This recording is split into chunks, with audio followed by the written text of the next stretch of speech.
Friends and family, hope that's are fine. আশা করি সকলেই ভালো আছেন। তো আজকে আলোচনা করব গার্মেন্টস কোয়ালিটি ইন্সপেক্টর নিয়ে। তো আমরা আসলে অনেকেই বেকার হয়ে আছি, যারা ইন্টারমিডিয়েট পাস রয়েছেন বা এসএসসি পাস রয়েছে বা এবং দেখা যায় যে গ্র্যাজুয়েশন করে কিন্তু বসে রয়েছেন এবং চাকরির জন্য হাইতোষ কাঁদছেন। তো যারা কোয়ালিটি ইন্সপেক্টর পদে আপাতত চাকরি বা নিতে চান এবং অবশ্যই কাজের এক্সপিরিয়েন্স থাকা লাগবে বর্তমান গার্মেন্টস সেক্টরে, অর্থাৎ কাজ না জানা ছাড়া কিন্তু আসলে মোটেই টেকা সম্ভব না, আসলে এরকম কিছু।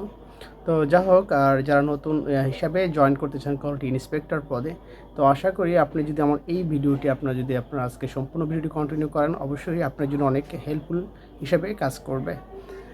তো আজকের আলোচনা থাকবে যে একজন নতুন কোয়ালিটি ইন্সপেক্টর আপনি কী কী কাজ করতে হবে এবং কী কী কাজগুলো আপনাকে জানতে হবে, এবং অবশ্যই আপনার একটা গোলকে স্থির করতে হবে, আপনার একটা টার্গেট থাকতে হবে যে আমি 3 থেকে 6 মাসের ভিতরে আমার কোয়ালিটি কিউআই ইন্সপেক্টর থেকে আমি কীভাবে লাইন কিউসি হব বা কোয়ালিটি কন্ট্রোলার হব।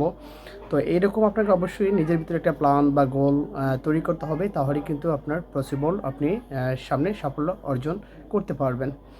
তো চলুন, তো কিভাবে আমরা ক্যারিয়ার গড়ব এবং কোয়ালিটি ইন্সপেক্টর হিসাবে, তো আজকের এই ভিডিওটি A to Z আপনারা কন্টিনিউ করবেন। গার্মেন্টস কোয়ালিটি প্রথম ক্যারিয়ার গোল প্ল্যান।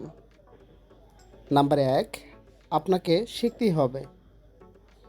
নাম্বার 2, নতুন হিসাবে প্রথমে জানা দরকার গার্মেন্টস সেক্টরের এনভায়রনমেন্ট। নাম্বার 3, আপনার প্রতিদিনের কাজ কি জানতে হবে। নাম্বার 4, আপনার বস বা স্যারকে তাকে চিনতে হবে। নাম্বার 5, কোয়ালিটির কাজগুলো কি। নাম্বার 6, সবাই কাজ করছে, আমি কেন পারবো না। অর্থাৎ লাস্টে 6 নম্বর যে আমি উক্তিটি লিখেছি, অর্থাৎ আপনাকে আপনার ভিতরে এমন একটি রাগ বা ক্রোধ সৃষ্টি করতে হবে, সবাই এই কাজ পারতেছে বা কেন আমি পারতেছি না। সেই জন্য আপনাকে অবশ্যই এটার বিষয়ে স্টিল হতে হবে যে আমিও শিখব। প্রথম আউটপুট টেবিল কোয়ালিটি ক্যারিয়ার 3 মাসের প্ল্যান।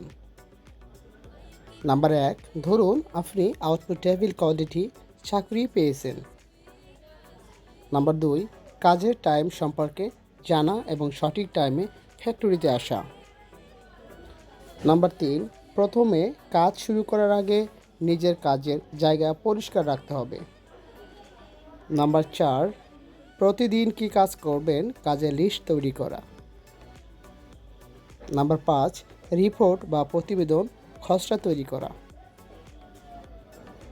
নাম্বার 6, গলায় মেজারমেন্ট টেপ ঝুলিয়ে রাখা। নাম্বার 7, ডিফেক্ট স্টিকার ও কিউসি পাস রিপোর্ট পেজ কলম কাছে রাখা। নাম্বার 8, এখন কাজ শুরু করা। অর্থাৎ উপরোক্ত এই 7টি জিনিস আপনার ভিতরে রেখে তারপর আপনি কাজ শুরু। নাম্বার 9, প্রথম আউটপুট গার্মেন্টস স্টাইলিং পিপি স্যাম্পলের সাথে মিলিয়ে দেখা।